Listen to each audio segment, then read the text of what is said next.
What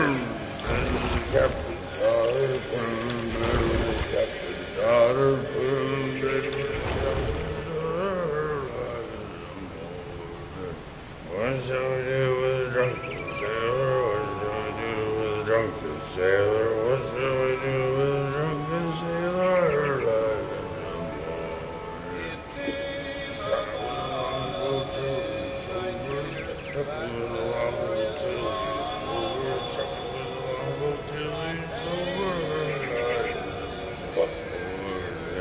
What shall we do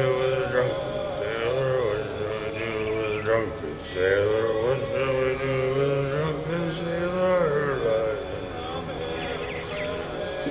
Put him in the scuppers with a hose pipe, hold him. Put him in the scuppers with a hose pipe, hold him. Put him in the scuppers with a hose pipe, hold him.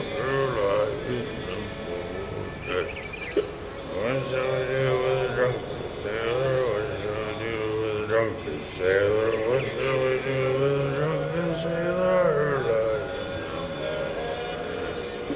Heave-ho, she rises, heave-ho, she rises, heave-ho, she rises in the morning.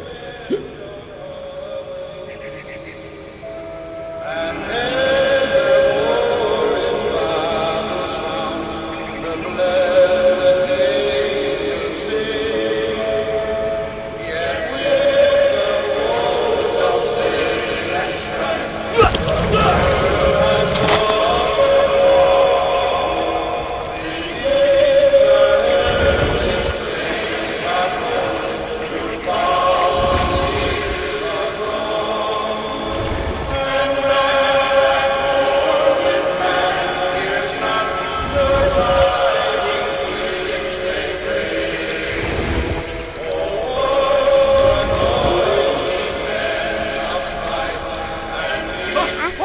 passenger, I was still hungry, and to cross the water I smelt something new, something I had to have, so I swam towards it.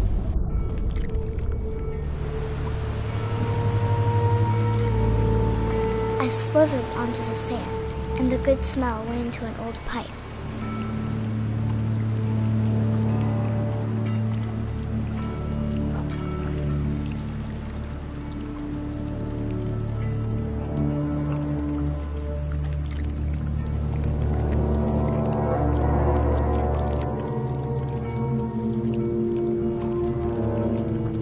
I got closer and closer.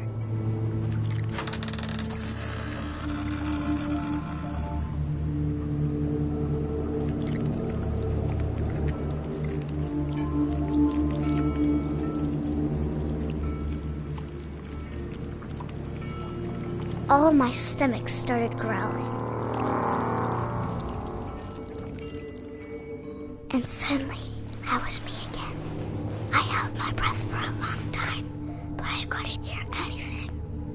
I think it's waiting for me to fall asleep. But it's not going to wait much longer. It needs to feed, and we both know I will be delicious.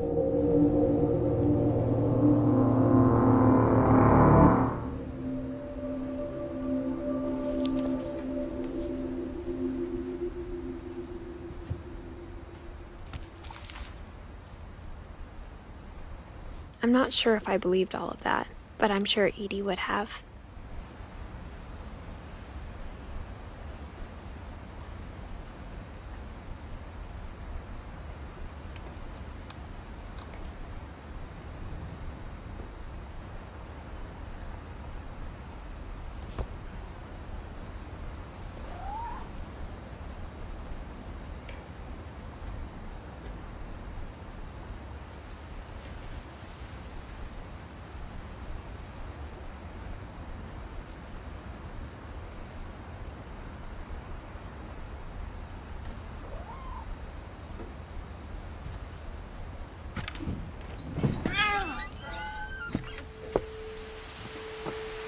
This will be obvious later, but my mom never told me any of these stories.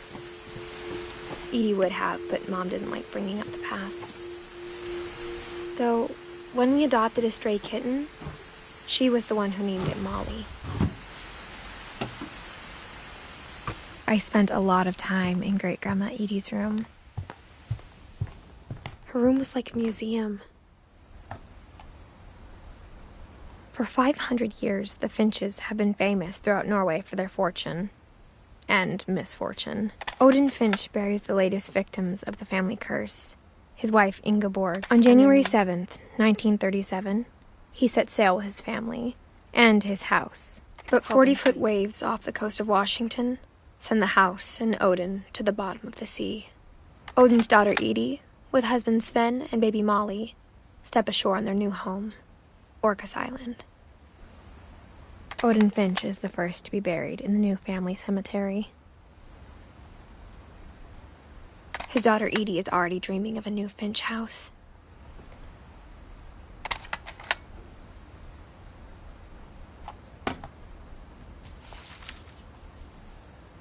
Whatever's wrong with this family, it goes back a long ways.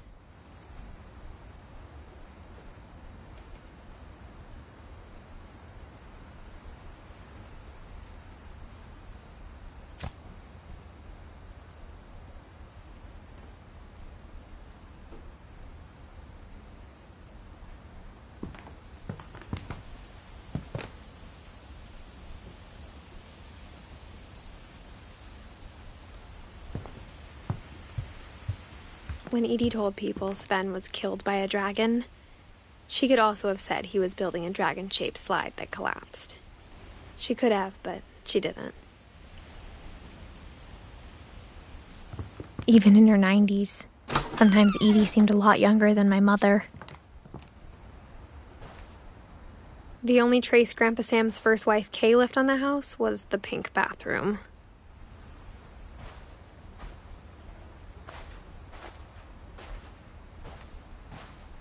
It was a pretty big trace.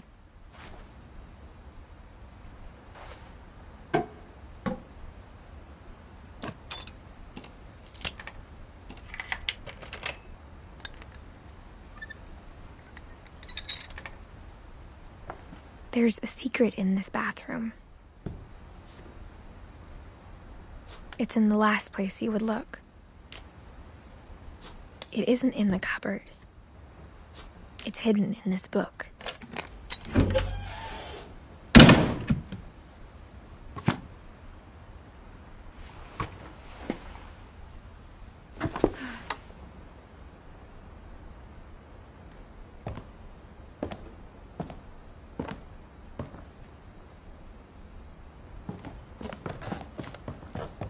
From the paintings on the wall, it was clear my brother Milton had been here before me.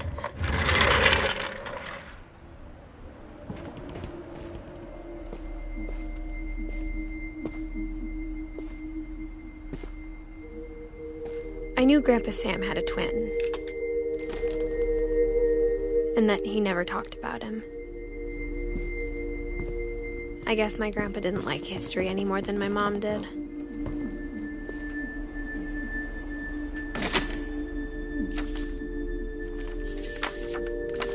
How I Want to Remember My Brother by Sam Finch. The thing I remember is that when he made up his mind, that was it.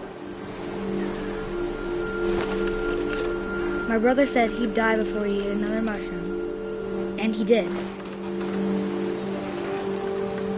At Barbara's funeral, we swore we'd never be afraid again, and he wasn't.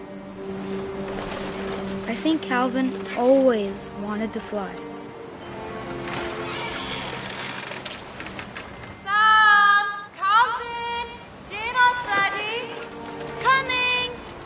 But that day, he finally made up his mind to do it. I told him going around was impossible. Maybe if I hadn't said that.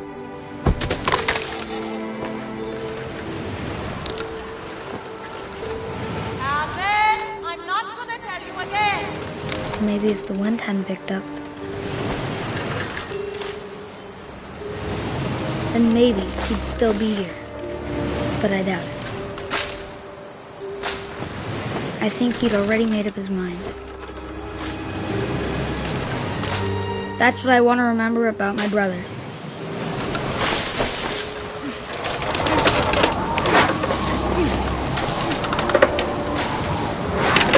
day he made up his mind to fly. And he did.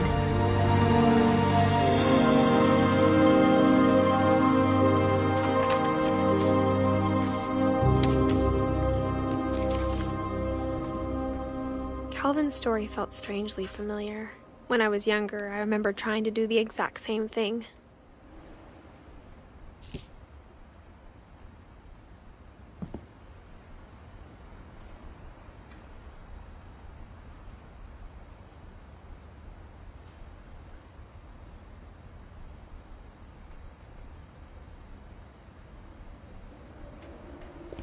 After the funeral, Edie roped off Calvin's half of the room.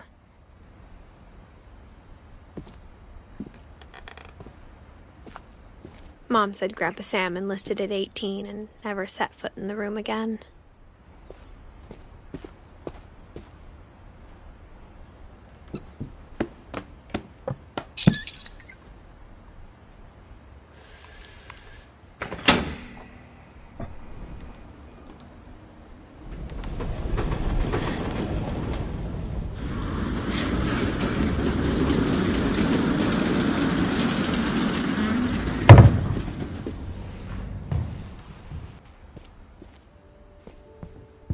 The passages were a pretty tight fit. They'd obviously been built for smaller hands and bellies.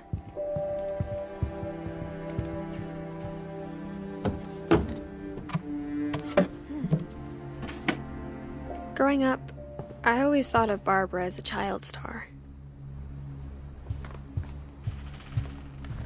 I never thought about how hard it must have been for her afterwards.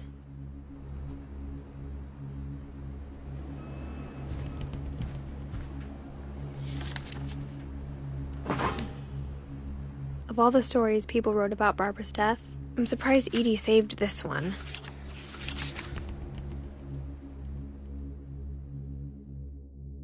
Old Jack here with another ghastly tale inspired by America's most unfortunate family. I'm calling it The Surprise Ending of Barbara Finch. As a child star, Barbara was famous for her scream.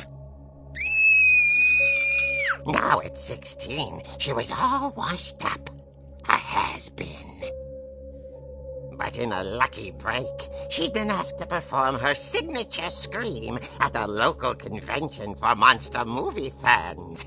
It was just the boost her career needed. Unfortunately, her scream hadn't aged well. Getting better. I think you just need the right motivation. Her biggest fan and current boyfriend, Rick, was about to demonstrate when... Now that was a great scream. It was Barbara's father, Sven. He'd slipped into a table saw and had to be rushed to the emergency room. So Barbara got stuck babysitting her youngest brother, Walter. Her convention comeback was cancelled. Okay, I'm hearing frustration, but I'm not hearing terror.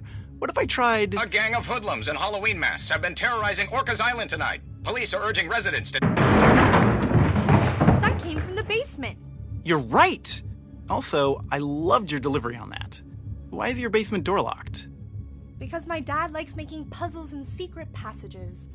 There's a key hidden in the music box. The secret is to keep winding and winding until finally the key pops out. Thanks, babe. I'll be back in a sec. 20 minutes later, Rick hadn't returned. So Barbara went to look for him, right on cue. She reached for the music box.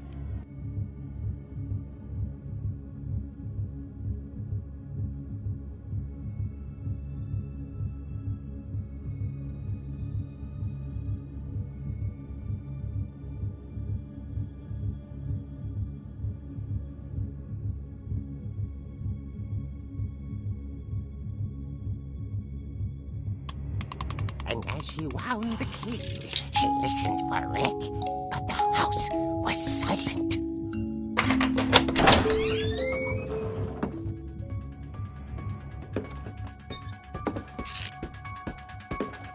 She found Rick's crutch and imagined the worst.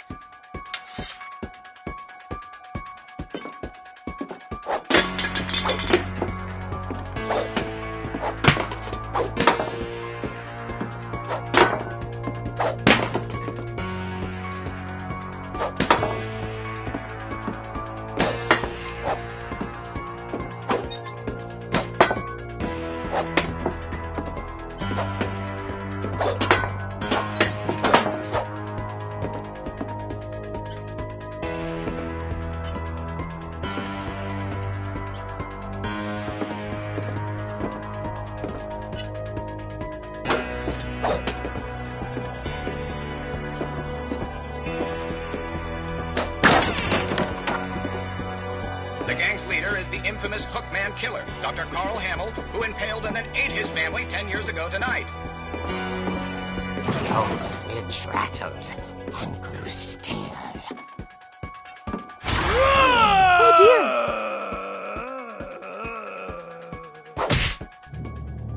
Oh! Rick?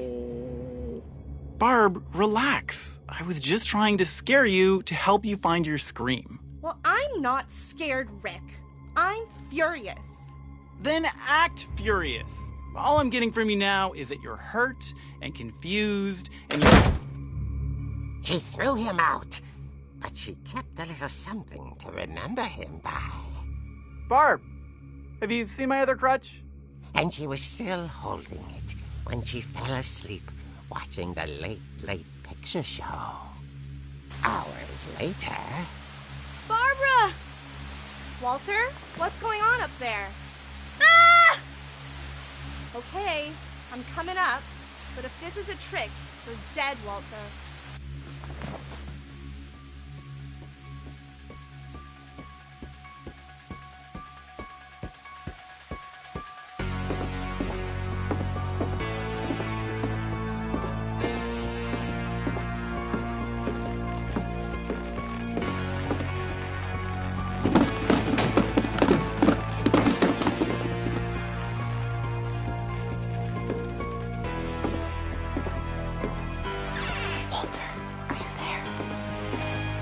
Walter vanished, but his bedside radio was still on.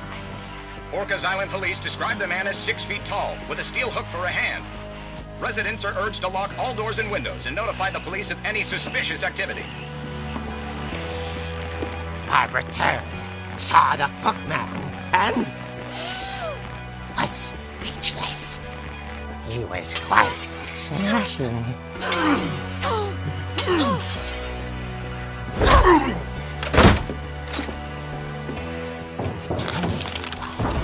He couldn't get enough of Barbara. Okay, Barbara, there's gotta be another way out of here. That night, she played her part beautifully.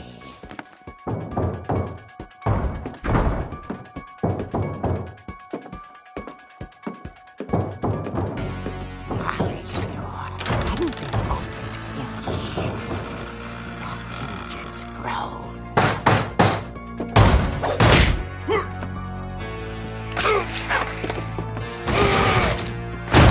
He wasn't moving, but she sensed the story might not be over yet.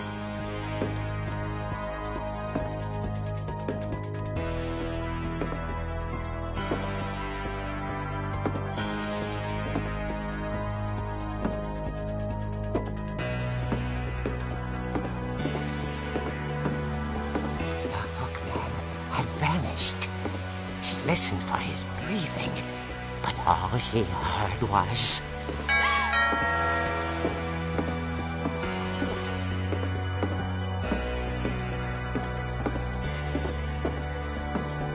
At the door, she heard whispering. It was coming from inside the house.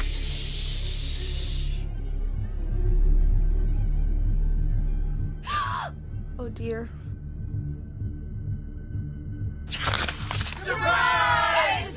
Bravo, Barbara! You were wonderful! The monsters had come to surprise her.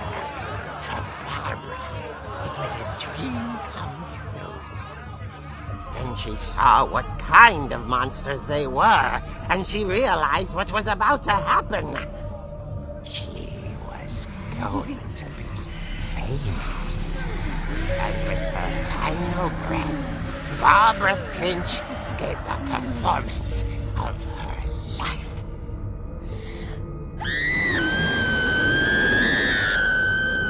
I wasn't there myself, but I hear Barbara was magnificent. Poor girl. She had a taste for stardom.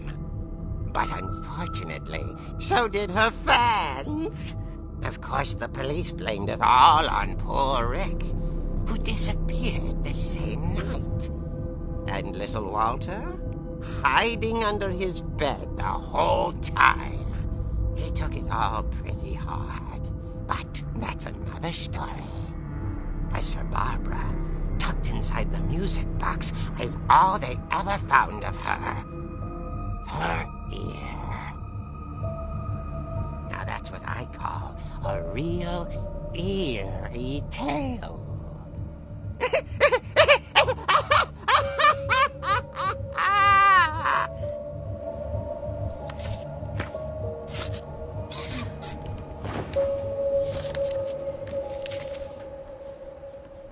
Edie told me all Barbara wanted was to be remembered, as absurd as that comic was. Maybe what Edie saw was a happy ending.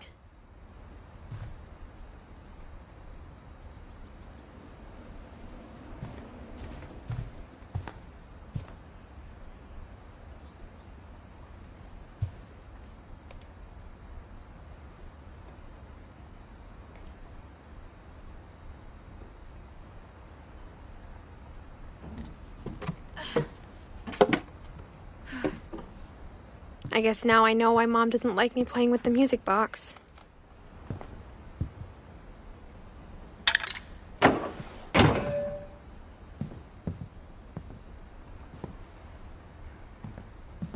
Whenever people ask me about my family, the first thing they always want to know about is Barbara.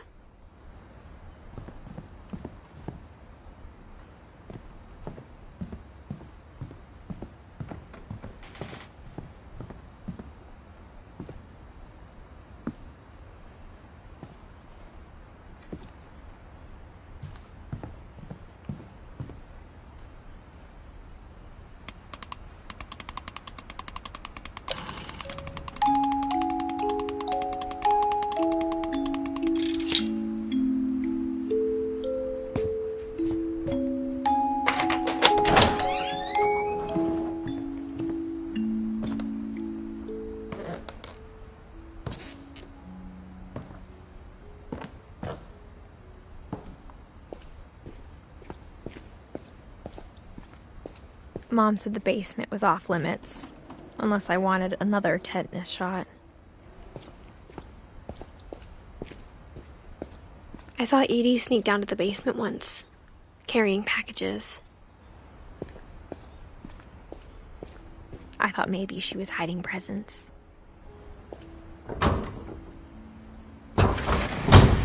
It turned out she was hiding a lot more than that.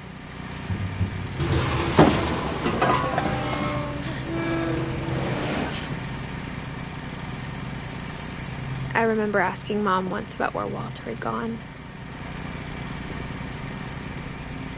She said after Barbara died, he got as far away as he could.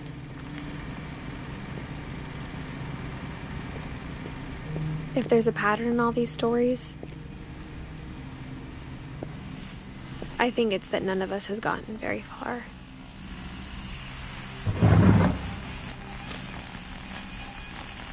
Goodbye, everyone. I can't believe I've been down here for 30 years. On that first day, after the shaking started, I didn't think I'd survive a week.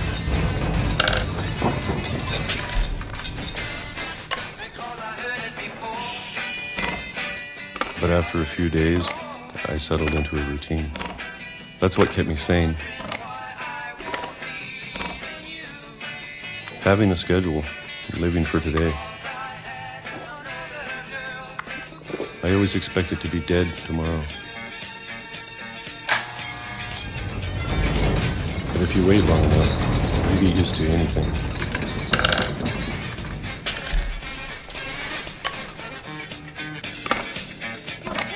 Even a monster on the other side of the door starts to feel normal. Almost friendly.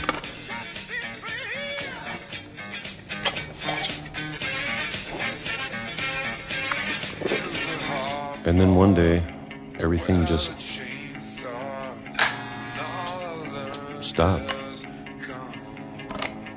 Whatever that thing was, it was gone. Maybe it got tired of waiting. Or maybe I just got tired of being afraid.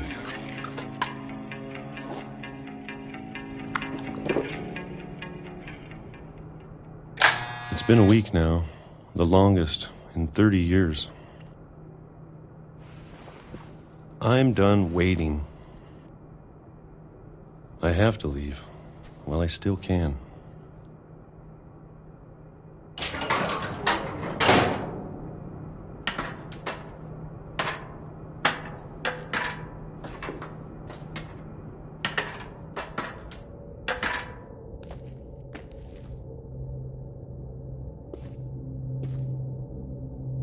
I know it's out there, somewhere.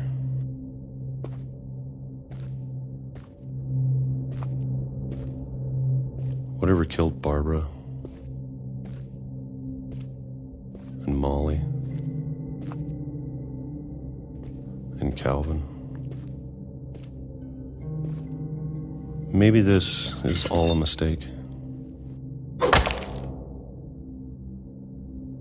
But I need to stop living the same day, even if it kills me.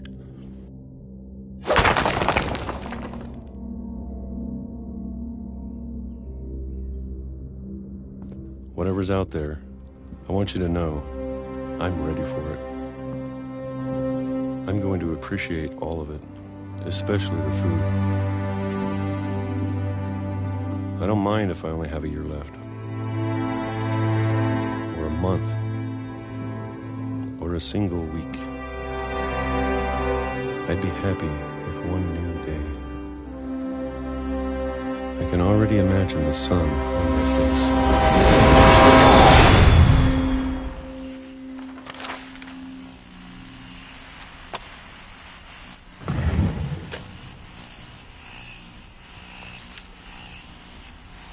Walter died when I was 6. I can't believe my mom never told me he was down here.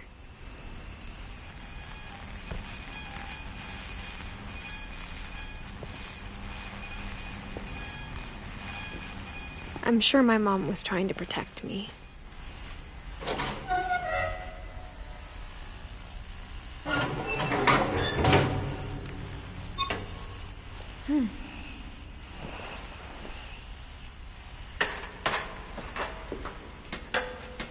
Maybe she was afraid I'd end up like Walter.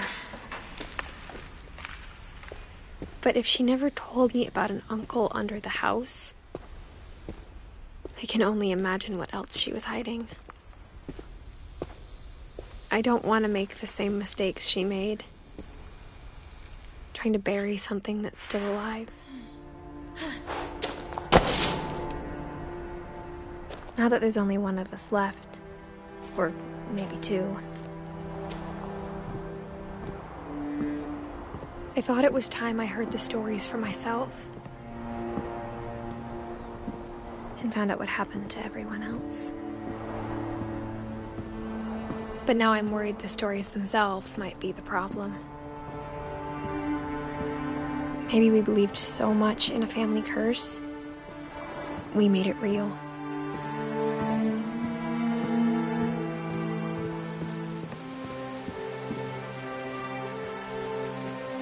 I don't know if I should even be writing this.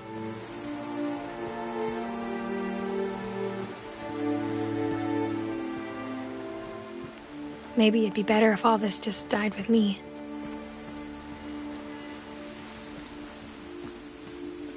But I thought you should know about your family. And the history you're a part of.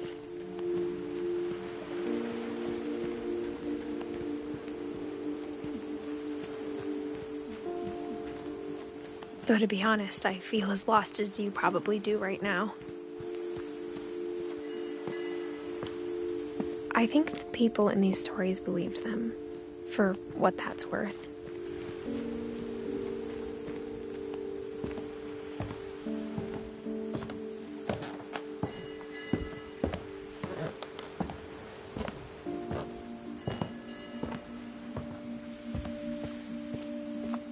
And when you look at the house, that history of imagination and stubbornness and madness, any of it seems possible.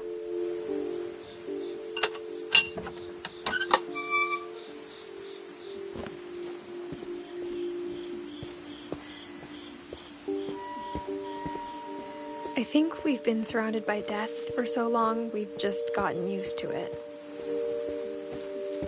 What kind of family finishes building a cemetery before starting the house?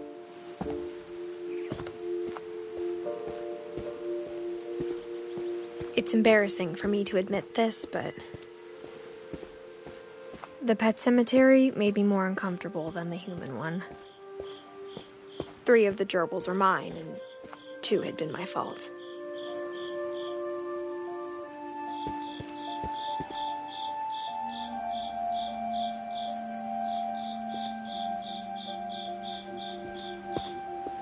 Sven built the house, but it was Edie who designed the cemetery.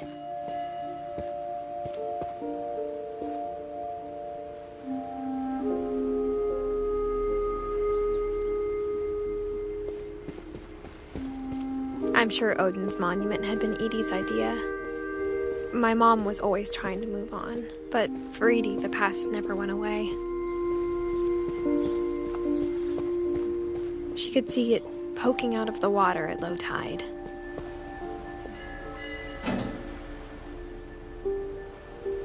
Edie said she dreamed about the old house every night.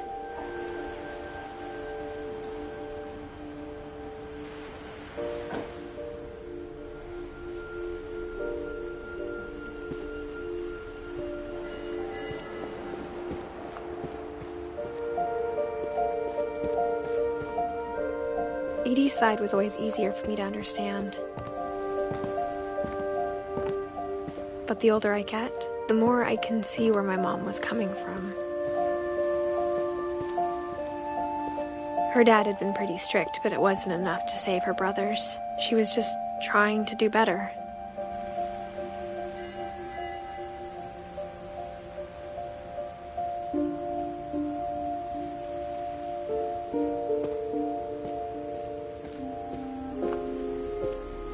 She lost 2 of her brothers, just like I did.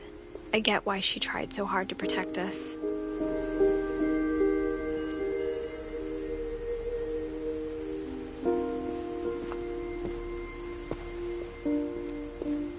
There's so many things I wish I could ask my mom now. Part of me thinks this is what she wanted all along. For me to come back someday and find everything out for myself.